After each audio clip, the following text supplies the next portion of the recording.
I was just minding my own business yesterday evening, and all of a sudden, Travis Brown and in my timeline about Walter Nolan, a star defensive lineman, one of the highest recruits ever, and that Tennessee's investigation might have involved him. I kind of went back and forth. I just text Travis, can you come on with us? And today he is with us with Craig and Paul, and I'm David Smoak. Travis, thanks for your time. I know you just got finished writing an article. We appreciate it. So where is the end game, or do you know yet on the possibility of Nolan being involved in the infractions at Tennessee?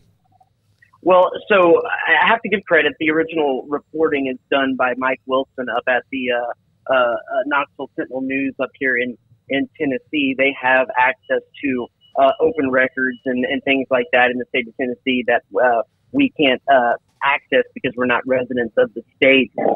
But yeah, they were able to corroborate different documents and talk to sources to match up some of the timeline that was in the NCAA report of infractions on one of the recruiting visits that happened during the COVID-19 dead period that also involved paying for the trip and different parts of the trip during an unofficial visit. They were able to corroborate that with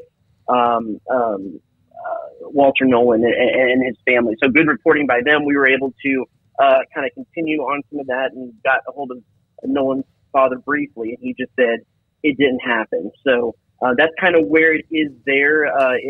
It's a painstaking kind of reporting because it's going through a lot of documentation and verifying and backing stuff up, but that's just kind of the point it's at right now. Travis, I guess the big story with A&M this week was Jimbo Fisher at Media Days, and as a crack team reporter that has to follow the story, how long do you think it'll take you guys to break the story of who's actually calling the plays? I think it might be when we have a pair of binoculars up in the press box and we're seeing who has the play sheet and who's talking right before the signals get put in. It's interesting. Jimbo Fisher is. He's all but said it, but the thing is he hasn't actually said it. He said that he hopes that Bobby Petrino can be the guy to call the plays, and that it's a collaborative effort. But they did bring Bobby in to bring new ideas. And I mean, I think Bobby Petrino will be calling plays when the season starts. But it's just interesting he hasn't actually come out and said it yet. Said that that's the way that things are going to work, or provided a little bit of context on kind of how the backroom will operate on this, because it's new territory for Jimbo Fisher. He's been an offensive play caller most of his whole career, and trying to figure out that dynamic is going to be a key part of the season coming up. Travis, just unpacking the Jimbo and just where he is in terms of, the money he's making and the results that they're getting, this Petrino thing, big recruiting classes, some of those guys fizzling out for one reason or another, and just a tough year last year. You kind of just take the whole environment of A&M football right now. As somebody there on the ground floor, how would you just sort of describe the feel as you watch them at Media Days? Is this a team that appears to be poised with genuine confidence and ready to surprise a lot of people? Is this a team that's a little bit unsure? What kind of a feel did you get? I do sense a different vibe from how things were kind of at the end of last year. I mean, last year it was the first year of that big 2022 recruiting class, the one that set all the records and whatnot, and a lot of freshman guys that had some growing pains last year, whether it be on the field growing pains or off the field growing pains.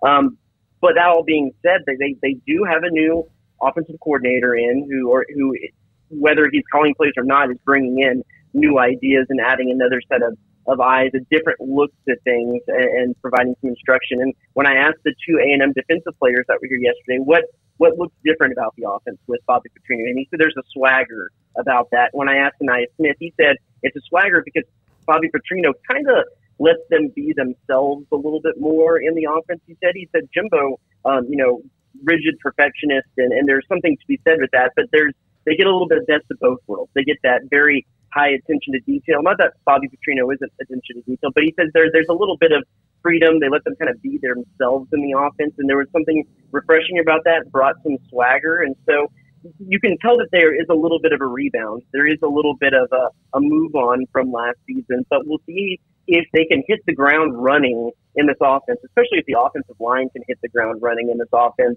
and kind of continue that momentum in the season. or if they're going to quickly find themselves in a position like they were last year, where they lose to Appalachian State, and then the season's just kind of been flexed for the remainder of the way out. So does the spotlight, even though it's going to be shining on them and intense because of last year, but the expectations don't seem to be obviously that high? I'm not saying A&M fans don't want to see them win or that they're not a part of the conversation, but does that help in any way, or is that even right? Yeah, I'd actually beg to differ there a little bit, because if you look at the players that A&M returns from last season, the starters, they're up in the top 3, I believe, in the SEC, and returning starters from last year. Yeah, they lost a lot of guys to the transfer portal, but those were second string, third string type of guys, a little bit of the depth.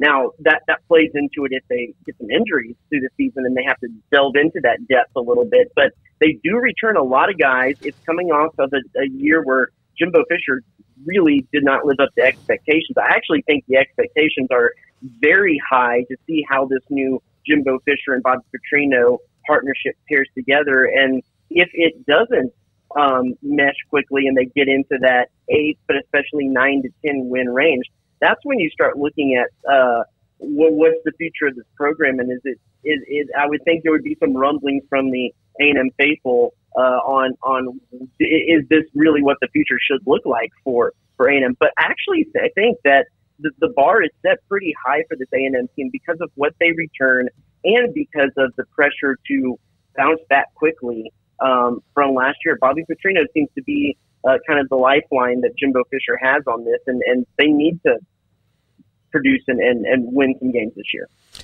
Jimbo did mention that the quarterback competition was still open, but is that Jimbo talk for Connor Wigman's the quarterback?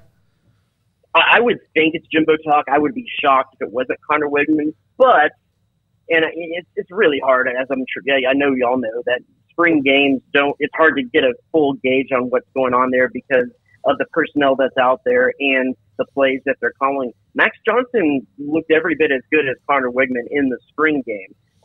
That being said, and I probably do believe that it is still an open competition, but it's one that I think the deck is stacked a little bit in Connor Wigman's favor, and he's going to be the guy. I think a lot of people would be really shocked if he wasn't, especially looking back at last season when how the players were coming into last season. It did look like Jimbo Fisher got that decision wrong, going with Haynes King first and then Max Johnson, before then getting to Connor Wigman, who looked like the best talent out of the 3 of them.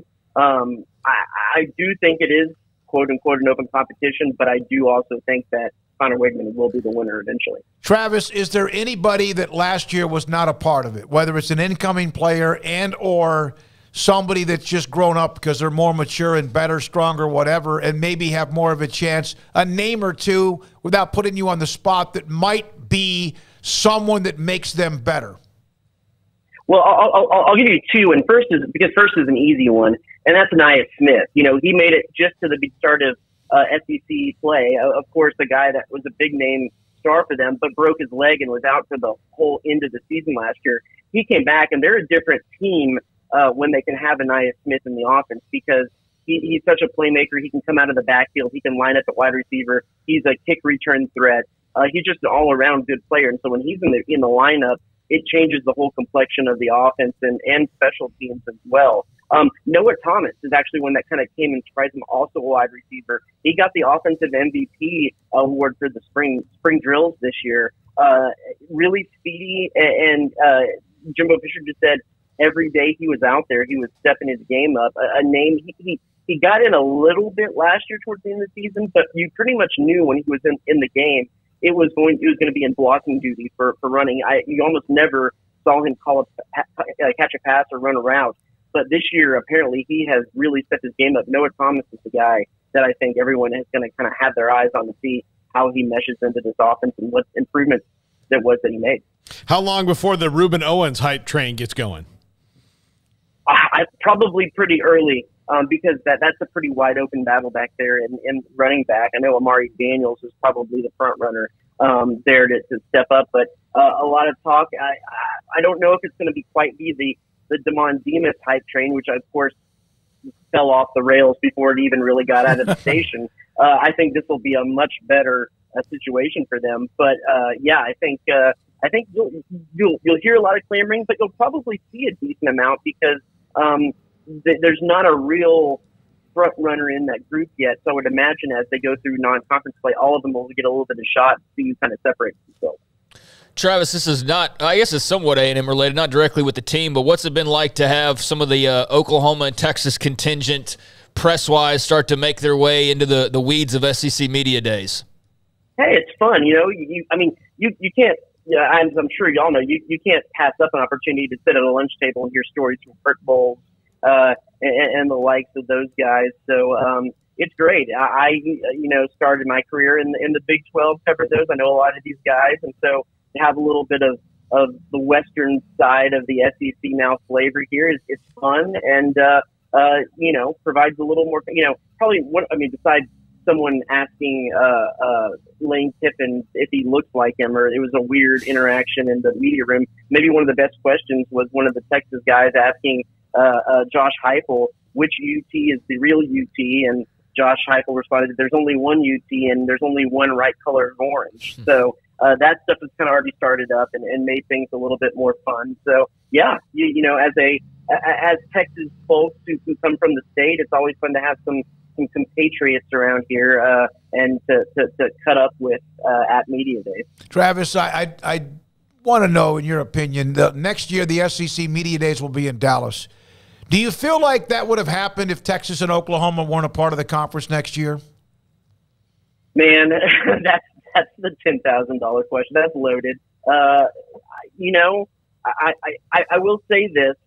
You go back and there had been reporting from outlets as long as 4 to 5 years ago that the SEC had eyes on Dallas for Media Days. When they first kind of started branching out and went to Atlanta that first time, there was reports. I know the Morning News for sure had a report out that the SEC was looking there. So it is something that they were looking at before. Now, it is also convenient not only for the PR and the marketing, but the fact that there is just more schools out there that they're having it in Dallas. Also kind of weird that they're pairing it right up at the exact same time as the All-Star game and batting home run derby. Home run derby and All-Star game will be the first 2 days of SEC Media Day. And, you think one of the reasons you go to Dallas is to get some of that Dallas local media and kind of incorporate them into this whole shindig. And you got to think that they're going to have their eyes fully focused on Arlington at that time. Maybe A&M, Texas, Oklahoma, all of those western side schools go on the last 2 days. But that's another little interesting factor about all of it. But yeah, I think the SEC has for a long time tried to, before even adding schools, have tried to kind of cement their footprint into Texas. I think that it makes that decision a lot more easier when there's more schools out there. And it worked for me. I'm a Dallas guy. I know all the good places to eat that I'm going to want to eat, and I can, take everybody out on the town and show them some good spots. So it'll be fun for me as well. Hey, Travis, thank you very much. Enjoy the day. Appreciate it. Travis Brown from the Eagle. Bryan College Station covers A&M and the SEC with us on 365 Sports.